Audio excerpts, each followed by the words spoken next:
Price, Armand Wangler, Trésor Kachil, Qualité Info.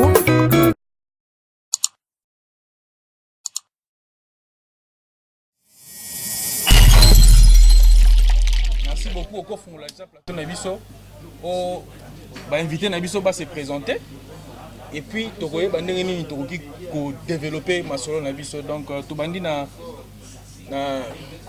se présenter et puis, bonjour, voilà. Bonjour, bonsoir. Naïr Ekoutame Libino, Serge Bouimba, donc Paka, Nakata Moscou. Donc, Bambou les Belé déjà, Serge Bouimba. Okay. Trésor Kachi, Globalité Info, Tonton Menga Lumingo.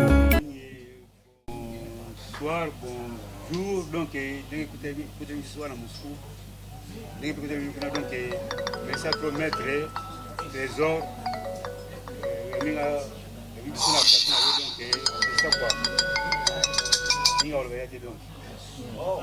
Donc voilà, quand on est autour là-bas, donc on est à Bavier, on doit tracer chemin mon robot, il dit là mon robot, ah on a Moscou pour biso le lotoya, tout s'installer pour biso vivre ah donc voilà. Question dans les bosso dans tout na Monsieur Serge, donc Aïa, Russie, Moscou, Naneni. Question liboso yango wana mais tokokene mingi musika te parce que émission na biso eza mwa mukie donc tokene nango na makambo ebele te po ba fête ezali to batu bazana bandeko baza ba otala bango il faut ba souhaiter bango ba meilleur vie donc voilà question nanga liboso monsieur Serge oya Russie na neni. Bon, merci pour la question. Nga na ici depuis 96. Naya ici donc natika mboka kala sera mobutu tiri to ba Zaïre nga ku tile lo ku na ko ba Congo te donc alo ba Zaïre donc ba période wana quoi. OK, voilà donc okoki ko expliquer biso moi na tamuke taka ndenge batu baloba ke non Russie amis qui était heureusement tamo muke expliquer ka muke Russie a série bino boyaki na Russie à Lelo, ça fait déjà dans le 20 ans, si je ne me trompe pas. Omega ko explicité biso mukie kaka. Que na niveau ezali là qui na niveau Lelo ni n'ango échanger. Donc voilà. Bon, question na vraiment bien mingi. Russie échanger fort na écart il y a 20 ans. Russie est sauté le rôle à fusée. Belé tam susu bayoka kaka Russie mais bayate ba mona na kati ndenge ni Russie ali parti ka ya coupe du monde tokuta na kutuna belé ba masamsu ba français bani ba baye babi amenga Russie na yoka ngonde na yoka ndenge na yeko monela eza yango te na moi ba makambo susu donc c'est que bando kosa biso zomo po biso tanto yaka Russie tanto yaka awa.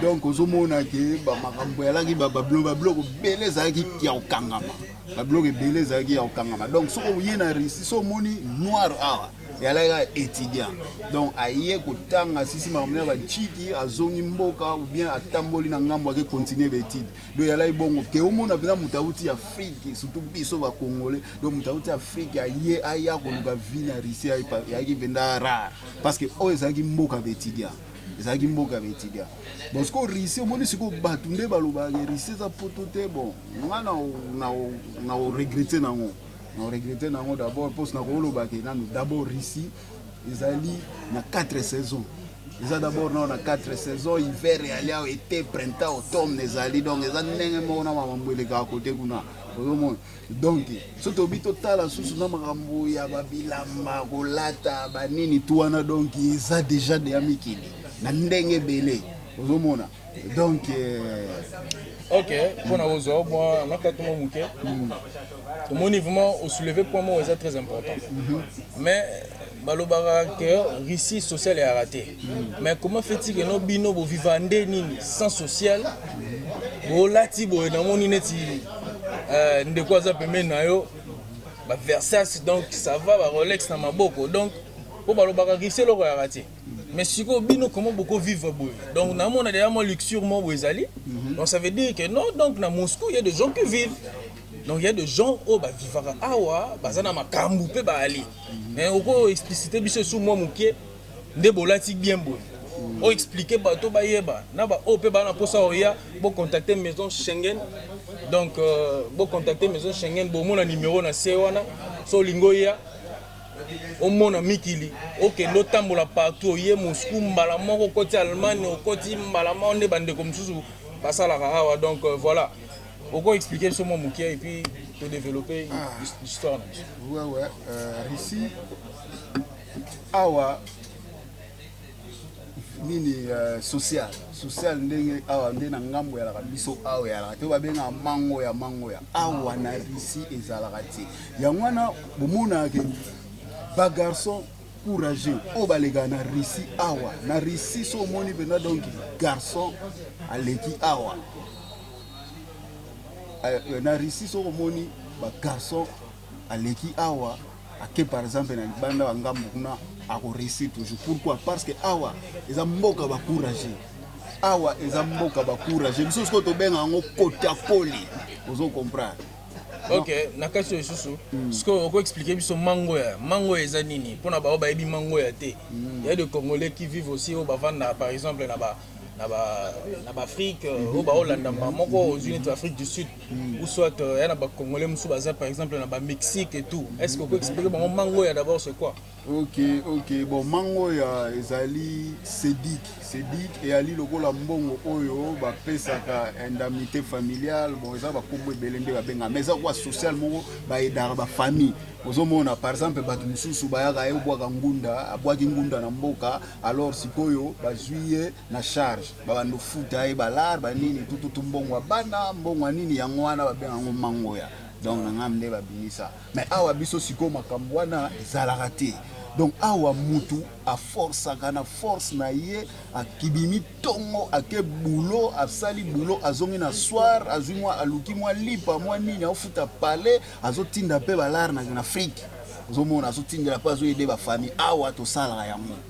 Donc si je comprends bien ndenge ndeko Serge alobi donc ça veut dire batinda ka ba mbongo pe na kini donc na Afrique batinda là donc des années 10 chiffres qui n'a ça veut dire bon en Afrique donc ça veut dire que c'est un grand monde donc voilà ngako baxelo moko ngako baxelo mona expliquer que bato bazo finga risi biso na biso tout le monde nous sommes des Congolais des Aïwa to uti mboka toye na mboka mupaya ozomona mais yo oza par exemple dans la France oza na Belgique ozo finga muto aza na risi or biso nyoso tout oza ba Congolais ozomona mais or siko to tala mboka na biso na ba problème eza na to banda ko finga na ba mboka donc ozomona te que ça fait fertilité donc eza kutu ba masolo mobo ya ba basse classe donc na kutu sina bossa na ba masolo na so lelo na wika muto yo vanda na Moscou na ba finga Moscou na bino bani na bisa bango na bi wana sont les ignorants voilà ce sont les ignorants donc na kutu na multiplier bango par 0 quoi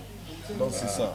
Ok mais sikoyo na ndenge bo vanda na Moscou awa ba difficulté ni ngo bokuta na bon na Moscou awa ba difficulté eza mingi surtout eza kama mukanda parce que ici bango bazali na moi système mususu ozomona donc yango mone bande na loba ke mboko eza mingi ya étudiant eza ba ventilateur ko beta ba tour ba nini so ndenge nini eza mboka eza mingi ya étudiant mais ba courage bazali pe ba réussisa azali ozomona donc question za sundeni bon question nanga qui comment ba difficulté au kuta na ngo donc ba difficulté eza vraiment ya mukanda po mingi ezali pozo mukanda mingi faut les par libala ou soit aux étudiants eza na débord wana na catégorie 3e catégorie mususu ezate soki ezali oza très difficile pozo ngo poko za ba acrobatie belé ou bimsa ba mbongo bani mais o eza la plus facile eza soit étudiant soit libala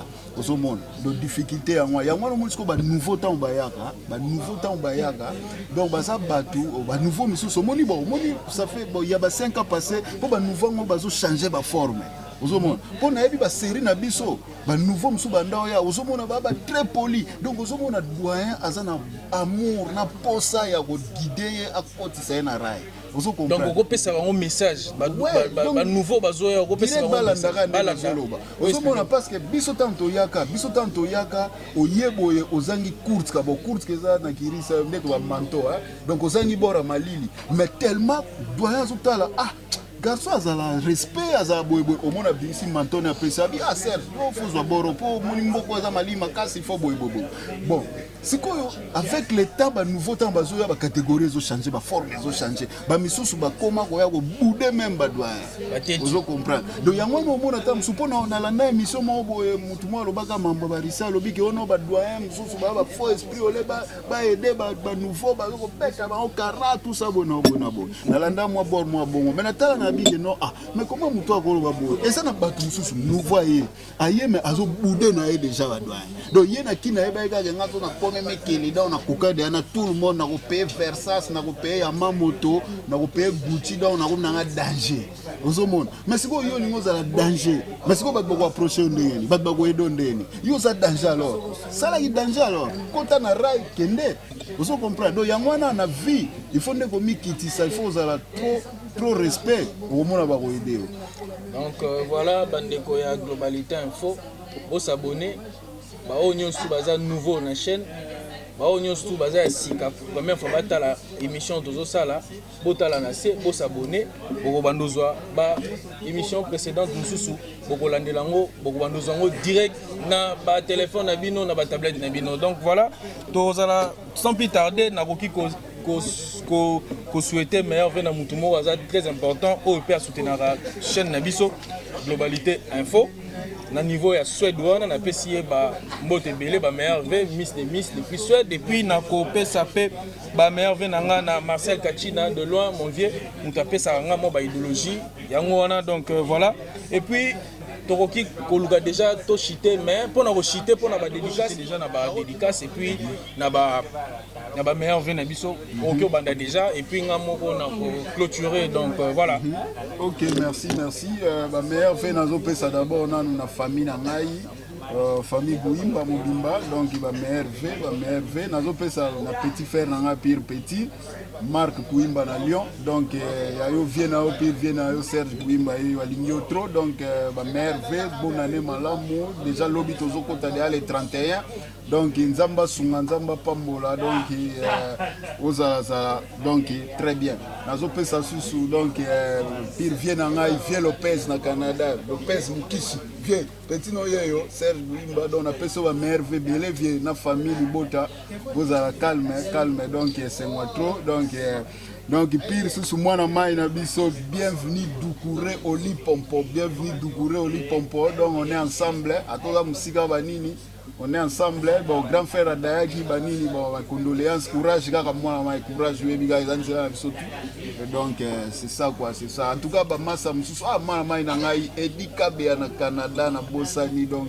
webiga ka motema donc ba on a taille vraiment beau excuser bolindi ça mais bozara toujours na motema donc on est ensemble merveilleux beau famille na mai Santa David Kanga na Mosnae donc na ba massa tout na ba petit tout na Moscou au na sebangai donc vina bino la fashion ba massa na tout ala ngambu maître ba kuza ba ya geri bota trop donc merve donc zambe benda abatra bino abatra so quoi donc c'est ça on éviter ce bogoza na ma parole à suka poto clôturer émission na biso donc voilà si voilà ma frère di bombe mettre commando na Berlin yo ebi ka commando sankelwa massa technologie va aider donc bino va libération ya bien oui to ko chavé c'est bino yo na Moscou donc l'ensemble azali c'est normal ça va aider donc ouais voilà mot de la fin et puis on clôture donc notre émission donc voilà la fin bon donc bon na sepeli trop Trésor. C'est à moi de vous remercier. Ouais, na ndenge oyambi ba vie na yo ndenge oyambi ba doyen ba nini toloba ta moi mot. Bon, malgré zaki moi circonstances moko ya fin de l'année pour tout ça va merveille, mais on promet que tout ça émission vraiment ya bien vraiment ya moulaï pour na ko expliquer baba na ma ebele baba tebele o ba ignoraka masolo eza na kati ya Moscou. Donc on est ensemble, donc courage na chaîne na yo, donc plus belé, donc flair et belé. Merci beaucoup Kakane Tolobaki tokomi na suka émission na biso. Trésor Kachi Globalité Info Tonton Menga Lumingo.